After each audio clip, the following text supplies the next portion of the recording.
95% এদেশের মুসলিম, তাদের ট্যাক্সে আপনারা চলাফেরা করেন, তাদের ট্যাক্সে আপনাদের বউ বাচ্চারা পারেন আপনারা, আবার তাদের বিরুদ্ধে আপনারা কথা বলেন এবং তাদের বিরুদ্ধে আপনারা ষড়যন্ত্র করেন।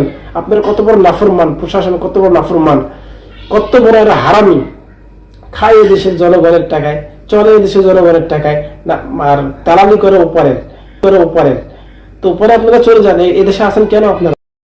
আসসালামু আলাইকুম ওয়া রাহমাতুল্লাহ। আপনারা সবাই ভালো করে জানেন যে এই কিছুদিন আগের থেকে একটা নিউজ আমরা দেখতেছি, যে নিউজটা যে মাদ্রাসার একজন শিশুকে, অর্থাৎ মানে মাদ্রাসার একজন মেয়ে, তার বয়স মাত্র 13 বছর যদিও দেখানো হয়েছে, মূলত তার বয়স আসলে আরো অনেক কম হবে।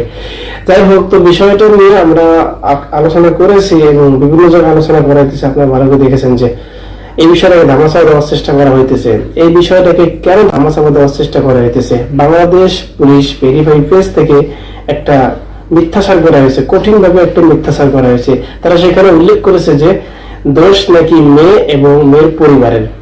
এই ইতিপূর্বে ওই মেয়ে নাকি ওই ছেলের সাথে পালিয়ে গেছে, অর্থাৎ মেয়ের সাথে ওই ছেলের সম্পর্ক ছিল, সেই কারণে নাকি সেই মেয়ে ওই ছেলের সাথে পালিয়ে গেছে।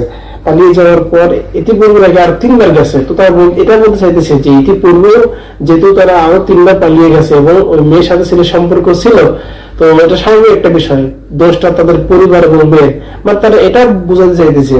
কিন্তু আসল কথা হলো, দেখেন এই কথার আগে যখন আমরা যাচাই বাছাই করলাম, তাদের পরিবারকে যখন জিজ্ঞেস করা হলো আসলে কি বিষয়টা কি আসলে সত্য, আপনাদের মেয়ে কি ইতিপূর্বে আরো 2 থেকে 3বার পালিয়ে গেছিল, আপনাদের মেয়ে কি ওই ছেলের সাথে কোথাও চলে গেছিল? তারা স্পষ্ট উত্তর দিয়েছে যে না, এটা মিথ্যাচার করা হয়েছে। আপনারা যদি চান তো আমাদের এখানে আরো যারা বসবাস করে, অন্যান্য ফ্যামিলি যারা আছে, তাদের কাছ থেকে জেনে নিতে পারেন। যতটুকু জানতে পারলাম, এই মেয়ে যে মেয়ের সাথে এরকম অত্যাচার করেছে, জুলুম করা হয়েছে, তার এই পরিবার এখানে স্থানীয় নয়, তারা ঢাকায় থাকে। তার বাবা এবং মা তারা গার্মেন্টসে চাকরি করে, আর তাদের আসল বাড়ি হলো কুড়িগ্রামে তাদের আসল বাড়ি। তারা মূলত ভাড়া বাসা নিয়ে থাকে ঢাকায়। এই সুবাদে ওখানে স্থানীয় কুত্তা যারা ছিল আর কি, এই বিষয়টাকে আর ধামাচাপা দেওয়াটা আরো বেশি সহজ হয়েছে এই কারণে। যাই হোক, এই কথা হলো যে পুলিশ কিভাবে এত বড় মিথ্যাচার করতে পারলো। পুলিশ তাদের কাছ থেকে শুনে, কিংবা যার কাছ থেকে শুনুক না কেন, এই বিষয়টা তাদের কাছ থেকে যাচাই না করে তারা কোন হিসেবে এটাকে এরকম ভাবে তারা ভেরিফাই করলো, এরকম ভাবে তারা এই মিথ্যাচারটা করলো, বা এরকম ভাবে তারা এটা পাবলিশ করতে পারলো কেন? তারা কোন হিসাবে এটাকে পাবলিশ করলো এবং একেবারে মিথ্যাচার কিভাবে করতে পারলো? সমস্যাটা কোথায়? এ পর্যন্ত এই এত বড় জঘন্য একটা ঘটনা ঘটাইলো যুদ্ধবাদী সন্ত্রাসীরা। এরা ইতিপূর্বে আপনারা বহু জায়গায় দেখেছেন, এরা জঘন্য ভাবে মুসলিম মেয়েদেরকে কিরকম ভাবে তারা অ্যাটাক করতেছে, আক্রমণ করতেছে, এরপরেও কারো দম ভাঙতেছে না। প্রথম সারির যে মিডিয়া যারা আছে, এরা এখনো নিশ্চুপ। এত বড় একটা জঘন্যতম একটা ঘটনা ঘটে গেল, এরপরে তারা নিশ্চুপ, তারা এখনো পর্যন্ত কোনো নিউজ পর্যন্ত করলো না। সমস্যাটা কোথায়? এই জায়গায় যদি কোনো অন্য কোনো মেয়ে হইতো, বা হিন্দু কোনো মেয়ে হইতো, আর ছেলের জায়গায় যদি কোনো মুসলিম ছেলে হইতো, তাহলে তো মিডিয়া গরম হয়ে যেত, দেশের প্রত্যেকটা মিডিয়া গরম হয়ে যেত, দেশ উত্তাল পাত্র হয়ে যেত, কত মানে কি অবস্থা হয়ে যেত। আপনার ইতিপূর্বে এরকম বহু আপনারা দেখছেন, আপনাদের কিছু অভিজ্ঞতা আছে আমি আশা করি। শুধু করে আমাদের দেশ না, ইন্ডিয়াতে এতক্ষণ পর্যন্ত আমাদের আগে তারা সবকিছু গ্রহণ করে ফেলতো, কিন্তু এই মেয়ের বিষয়ে এসে কেন সবাই নিশ্চুপ? কেন শাহবাগী এবং যারা নারীর অধিকার বলে চিল্লাচিল্লি করে, তারা এখন চুপ কেন? তোমাদের এই সমস্ত সুশীলগিরি এখন কোথায় গেল? তোমাদের এই যে নারীর অধিকার বলে চিল্লাচিল্লি করো, কোথায় গেল? নাস্তিকের বাচ্চারা, এই কারাকুত্তারা সহ যারা আছে, এই নাস্তিকের বাচ্চারা এখন চুপ কেন? তারা কি এখন দেখে না এটা কি একটা অমানবিক কাজ হয় নাই? তারা এখন চুপ কেন? সবকিছুর উত্তর একটাই, তারা সব হলো উপারের গোলাম। কাদের ইন্ধন এগুলো হইতেছে, কাদের সহযোগিতা এগুলো হইতেছে। আপনারা যদি এরকম ভাবে আপনার দায়িত্বহীনতা দেখাইতেই যদি থাকেন, তাহলে কিন্তু এমন অবস্থা হবে যে জনগণকে আপনারা ঠেকাইতে পারবেন না।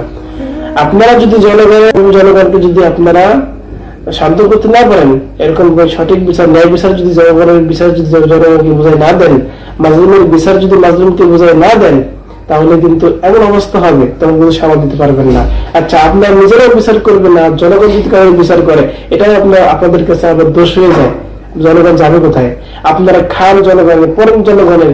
এদেশের মাটিতে আপনারা 95% এদেশের মুসলিম, তাদের ট্যাক্সে আপনারা চলাফেরা করেন, তাদের ট্যাক্সে আপনাদের বউ বাচ্চারা পারেন আপনারা, আবার তাদের বিরুদ্ধে আপনারা কথা বলেন এবং তাদের বিরুদ্ধে আপনারা ষড়যন্ত্র করেন। আপনার কত বড় নাফরমান প্রশাসন, কত বড় নাফরমান, কত বড় এরা হারামি, খায় দেশের জনগণের টাকায়, চলে দেশের জনগণের টাকায়, আর দালালি করে উপরে। তো উপরে আপনারা চলে যান, এদেশে আসেন কেন আপনারা? সমস্যা কোথায় আপনাদের? এরকম ভাবে হারামি বাদ দিবেন কবে আপনারা? জনগণ যেদিন পিড়াইতে পিড়াইতে ল্যাংটা করে ছাড় দেবে সেদিন আপনারা সোজা হবেন, তাছাড়া আপনারা সোজা হবেন না। আপনার সবচেয়ে বড় নাম হারাম এই দুনিয়ার মধ্যে আপনারা। এদেশের যখন মুসলিমদের ব্যাপার যখন কোনো বিষয় আসে তখন আপনার নিশ্চয় হয়ে যান, তখন ধামাচাপা দিয়ে আপনারা পাশ কাটে যাওয়ার চেষ্টা করেন। এতবার লেভেল হারামি আপনারা করতে পারেন কিভাবে? জনগণ যেদিন ধরবে সেদিন কিন্তু বুঝবেন আপনারা। জনগণ ধরার আগে সোজা হবেন, ভালো হয়ে যান। এরকম ভাবে গাদ্দারি করা আর এরকম ভাবে দালালি করে তাড়াতাড়ি ছেড়ে দেন। আর সুশীল যারা আছেন, আপনাদের সুশীলগিরি, আপনাদের এই মানব অধিকার, নাগরিক অধিকার, এগুলো কোথায় আপনাদের? আপনারা কি এগুলো চোখে দেখেন না? আপনাদের চোখে কি এগুলো পড়ে না? আচ্ছা, এগুলো যখন আসে তখন আপনারা মানে চুপ মেরে যান। মাটির নিচে কি কবরের মধ্যে কি ঢুকে যান নাকি?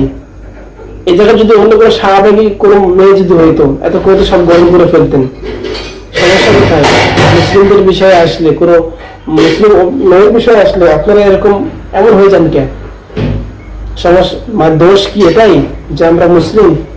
আপনারা খান থাকেন কোন দেশে, খান কোন দেশের? যদি এরকম ভাবে আপনারা করতেই থাকেন, জনগণ কিন্তু জনগণের মানে আইন আপনারা পূর্বের থেকে শিক্ষা নেন। ইতিপূর্বে যেরকম ভাবে আপনাদেরকে বারবার সতর্ক করার পর আপনারা সতর্ক হন নাই, বারবার আপনাদের সতর্ক করার পর যখন বারবার ইসলামের উপর আঘাত হানা হয়েছে, বারবার ইসলামের উপর এরকম ভাবে একের পর এক আঘাত হানা শুরু হয়েছিল, আপনারা যখন নিশ্চুপ ছিলেন, যখন চুপ ছিলেন, তখন কিন্তু জনগণের বিষয় জনগণরা নিজেরাই করে নিয়েছে। এবারে যদি এরকম ভূমিকা পালন করেন, নিরবতার ভূমিকা যদি পালন করেন আর চুপচাপ থাকেন, দেখেন ধৈর্য ধরতে ধরতে যখন ধৈর্যের বাদ ভেঙে যাবে তখন কিন্তু আপনাদের আর কোনো ন্যায় থাকবে না। এখন ভালো ভালো সঠিক বিচার করেন, যাতে এরকম অত্যাচার করা হয়েছে তাদেরকে সঠিক বিচার বুঝিয়ে দিন, ন্যায় বিচার বুঝিয়ে দিন, নয়তো আপনাদের জন্য খুব খারাপ কিছু আছে। এদেশের মানুষ যত বেশি ঠান্ডা তত বেশি কিন্তু গরম। এদেশের মানুষ যদি কখনো গরম হয়ে যায়, যদি কখনো তারা উত্তপ্ত হয়ে যায়, তখন কিন্তু তাদেরকে আপনারা বরফ দিয়ে ঠান্ডা করতে পারবেন না। এদেশের মানুষ যত বেশি ঠান্ডা তত বেশি কিন্তু গরম। তার সবচেয়ে বড় উদাহরণ কিন্তু ছিল শেখ হাসিনা, স্বৈরাচার শেখ হাসিনা। সে এত বছর ধরে মানুষের উপর জুলুম অত্যাচার করছে, মানুষ শুধু সহ্য করছে। কিন্তু এক পর্যায়ে গিয়ে যখন তাদের ধৈর্যের বাঁধ ভেঙে গেছে, তারা কিন্তু দেখিয়ে দিছে যে ধৈর্যের বাঁধ ভেঙে গেলে কি পরিমাণ বেসামাল অবস্থা হয়, ধৈর্যের বাঁধ ভেঙে গেলে অবস্থা কত ভয়ানক হতে পারে। বাংলাদেশের পুলিশ আপনারা যারা আছেন, আপনারা সঠিক বিচার মানুষকে বুঝিয়ে দিন। অবশ্যই মানুষের শ্রদ্ধা থাকবে আপনাদের প্রতি, মানুষের ভালোবাসা থাকবে, মানুষের সহযোগিতা থাকবে আপনাদের সাথে। আপনারা যদি এরকম, আচ্ছা মানুষ আপনাদেরকে দেখতে পায় না কেন? মানুষ আপনাদের উপর এত ক্ষোভ কেন? মানুষ আপনাদের দিকে থুতু ছিটকে মারে কেন? এটা কার দোষ? দোষটা কি জনগণের না আপনাদের? আপনাদের কারণেই তো আজকে আপনাদের এই অবস্থা। আপনাদের যে হীনমন্যতা, আপনাদের যে দায়িত্বহীনতা, আপনাদের যে মুনাফিকি, আপনাদের যে গাদ্দারি, এগুলোর কারণেই তো আজকে আপনারা আপনাদের আস্থা হারিয়ে ফেলেছেন জনগণের কাছে। আপনারা জনগণের কাছে নিকৃষ্ট একটা জাতি, আপনারা সবচেয়ে নিকৃষ্টতম একটা প্রশাসনের একটা পয়েন্ট। আপনারা পুলিশ বিভাগে যারা, কেন এটা কারা তৈরি করলো? আপনারা নিজেরাই তৈরি করছেন। এটা আপনারা নিজেরাই তৈরি করছেন, এটা আপনাদের প্রাপ্য ছিল। এখন সুযোগ আছে, আপনারা এখন ভালো হয়ে যান, আপনাদের কিছু পরিবর্তন করুন, আপনারা জনগণের পরিবর্তন পাবেন ইনশাআল্লাহ। আমরা আশা রাখি ইনশাআল্লাহ আপনারা এর সঠিক বিচার করবেন এবং এই সমস্ত সন্ত্রাসীদেরকে আপনারা যথাযথ শাস্তির কাঠগড়ায় করাবেন ইনশাআল্লাহ। আর নয়তোবা আমরা ইনশাআল্লাহ জনগণই আমরা আমাদের বিচার আমরা নিজেরাই বুঝিয়ে নিব ইনশাআল্লাহ। আসসালামু আলাইকুম।